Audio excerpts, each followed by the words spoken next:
to Teacher Talk. I'm your host, Mrs. Hartzenburg, or Teacher Tarryyn also works. Teacher Talk is all about the things that teachers encounter on a day-to-day basis and within their assessment schedules. So for today, we're going to talk about writing. We know that writing is one of those essential core skills that each and every student needs to be able to do. So today's video will primarily focus on writing and how we as teachers can improve our students' writing skills. How we can also make it attractive, because we know that students often find a writing task very dreary and boring. Also, it's important for students to know how they can approach a writing task to get the best possible marks for their assessments. So let's get started.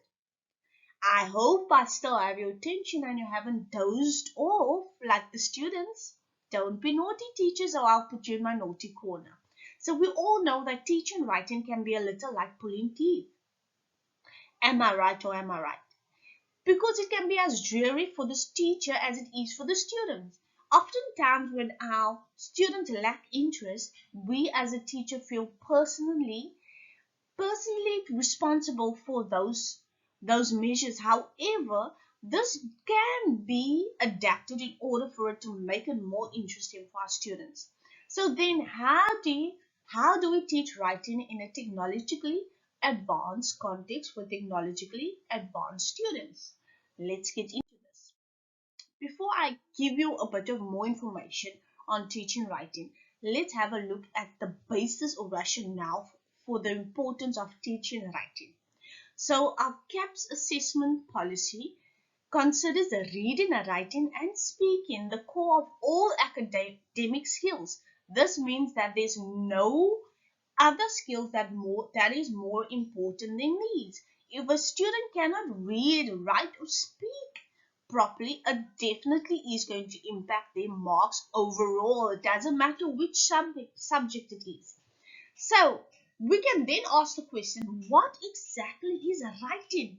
Well, Wikipedia clearly describes writing as a form of communication that utilizes the mode of words, letters, numbers, and symbols to communicate a message. If that is the case, then we can consider cave art and caveman drawings as a bit of communication, is it? And if we should endeavor down that path, I wonder what those cavemen were trying to tell us. That is quite interesting to know. So let's get into this.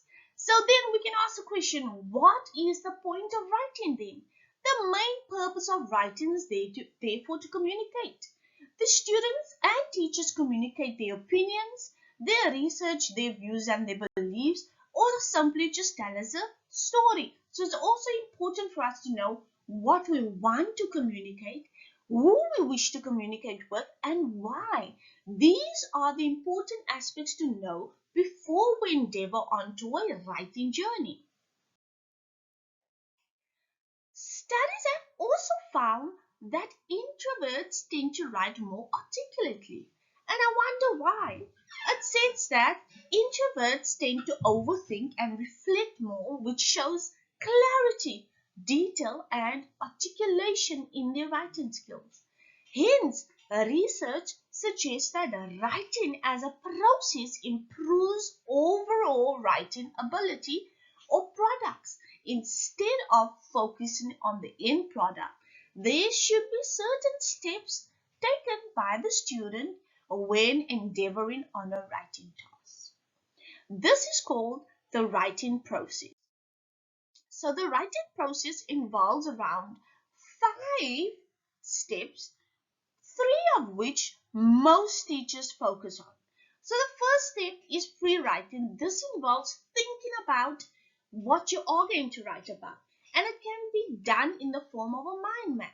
So here you are just going to write down your keywords, thoughts and ideas and map it out in the form of a visual presentation such as a mind map.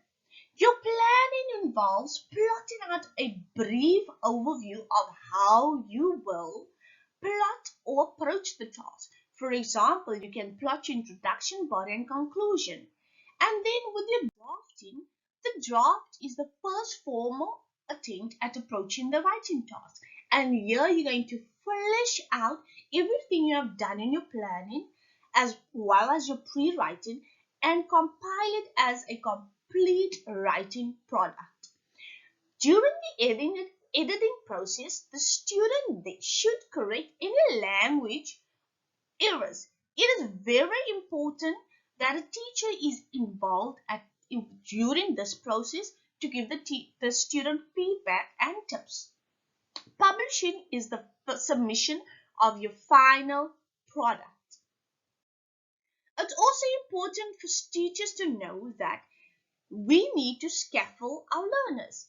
And this means that we have to do it very supportively, which means that guidance and instructions or clear instructions are very important for the successful completion of the task. So when you administer a written task, it is important for students to understand the following: what they actually need to do, how they should complete it, who the audience is going to be, who will be reading and viewing the script, and how long it should be. Is it 200 to 250 words? 300 to 350? Those are all going to impact the marks. And obviously, the purpose of writing, which relates to the topic. So let's get into this for you. So for the purpose of the activity and workshop, I'm going to focus on only two products, which is your narrative essay and your transactional text, the formal letter. So let's talk a bit about the narrative essay. So a narrative essay intends to retell a story, and we can hear by the way the essay is named that it stems from the word narrator, which means to tell a story or talk. And within a narrative essay, it provides clear and descriptive imagery and pictures, and it also creates a type of mood and atmosphere within the reader. The reader almost feels as they are part of this entire journey with the writer. So if you could imagine yourself a fly in the wall, the narrative essay give you that feel where you are part and parcel of the story. So for example, you could give your students topics such as these: the impact Nelson Mandela has had on your values and why is he an important public figure. Number two, the impact of Adolf Hitler and how his ideology has impacted your life and why. And then now, number three, South Africa is considered the rainbow nation. Write a narrative essay explaining your experience of multiculturalism and how this has impacted your worldview. It should be 200 to 250 words for a grade 8 learner, and they should always be encouraged to show their word count at the end of their published product. So, if your student were to plot your pre-writing, it should look something like this, for example. So if we were going to focus on the topic of Nelson Mandela, they should be able to touch on who Mandela is, and that could also go into your planning as your introduction portion.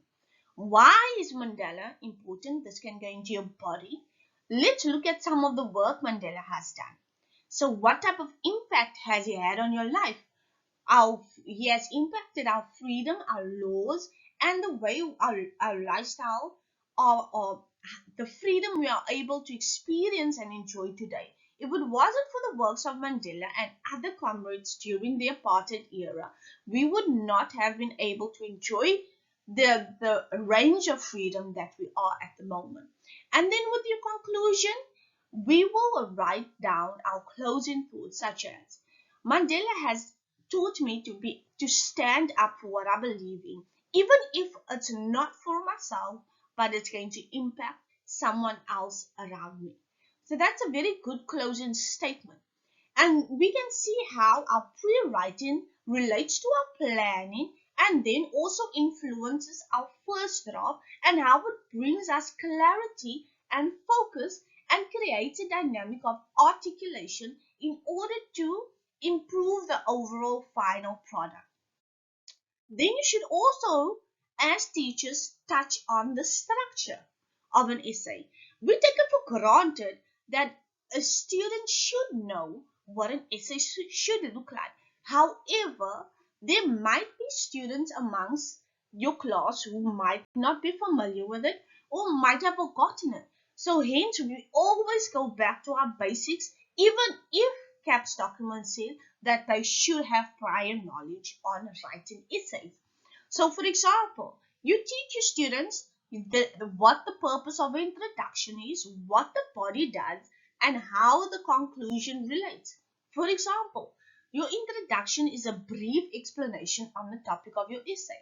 So, for example, with the Mandela story, you're going to tell them Mandela, you don't have to say the students shouldn't, or I always encourage my students not to say things like, today I'm going to be talking about. Instead, they could use something like, Nelson Mandela was a very important public figure and he has historical significance to the life of all South Africans and people around the world who have experienced racism and segregation.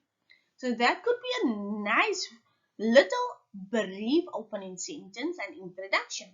We can flesh out his works in the body for explaining why he is such an important public figure to South Africa and universally. So this is where the student fleshes together more details in the essay. And in the conclusion, this is where the student closes and ties the essay together, given a little bit of reflection on their own lives. It's also important that a student understands that an essay should have a logical and well-sequenced flow.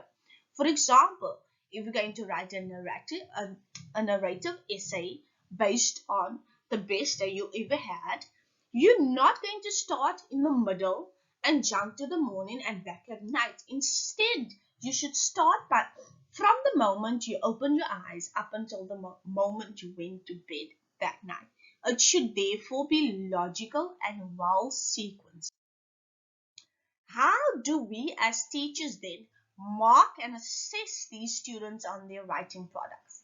I always say that rubrics are the most advantageous to the students. This is because a rubric doesn't focus on one element or the overall written product. However, it takes into account a variety of elements and gives the student the best chance to get a good mark. So a rubric could focus on elements such as planning, language, writing, length, and format. And you can distribute marks according to how well these students were able to complete those different dynamics within their essay. So now we're going to focus our attention a little bit on writing letters. So just for the purpose of this exercise, we could we choose one of the following topics, such as write a letter to your principal explaining the importance of providing free sanitary towels for girls at school. Number 2, write a letter to your principal to propose the implementation of a school feeding scheme, or write a letter to the president explaining why load shedding should end. That is my personal favorite. So it should be for grade 8 students around 140 to 160 words, and the word count should always be indicated at the end of the text. It's very important for the students to understand that they need to be able to do this in this manner. The reason why for the letter I chose principal and president is because we speak, or the children understand, speaking to your principal and your president is going to be different to speaking to your friend. And for the purposes of the formal letter, I wanted them to understand who the audience is going to be in order for them to understand how to approach the task and also how to demonstrate their register and diction. So, for example, when you speak into your principal and the president, your tone, language, and style is going to be much more formal as when you are going to be speaking to a friend. And hence, that is why I chose the particular audiences in order for these children to understand the language, diction, and style of writing. So, what are the features of a formal letter? Here we can see that in the right hand corner we have our address and the date. In the left, after that we skip a line and we have the address of the recipient. We then open with a greeting such as Dear Mr. President or Dear Principal. We skip a line again. I hope this letter finds you well. Today I am writing to you with a very important subject, and this is that many of our girls do not have any meals packed for them for the school day. I think it's an important thing to look at since a child cannot focus on an empty stomach. We skip a line again. Within our body, we write more details down pertaining to the reason why we need to install a feeding scheme. Here we can also propose suggestions as to how the feeding scheme may work. For example, the school might not have extra income for a feeding scheme. However, we could create and raise funds amongst parents who are able to assist teachers and students themselves. And this is a great way to develop a responsible students and those who take initiatives to address problems around them. In our conclusion, we're just going to end off with tying together the purpose of the letter as with the essay again. After we have done our conclusion, we open a line and we write down our greeting or sign off such as yours sincerely, your student, Tarryyn. And that will be the end of our letter. So how do we mark a letter? The same applies to a letter. So a rubric. Now for a letter you can grade or source a rubric if you're not that confident in your designing skills.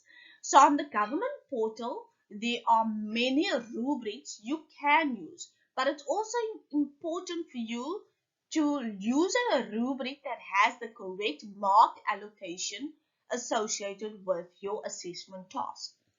Because I know that rubric designing can be a little bit scary, but it does get easier the more you try it. So it's always best to create your own rubrics. However, if you're not yet that comfortable, please try the government portal and you'll be able to find many resources over there. Then, assessment should never be understood as an intelligence test. We as teachers, we are not testing the intelligence of the students. However, we need to make the students understand that it is an opportunity to learn and strengthen their weaknesses. So feedback is important for them to be able to reflect and utilizes and implement the changes so that they can improve their overall school performance. On that note, please give me feedback on your experience of this tutorial. If you enjoyed my video, please give me a thumbs up.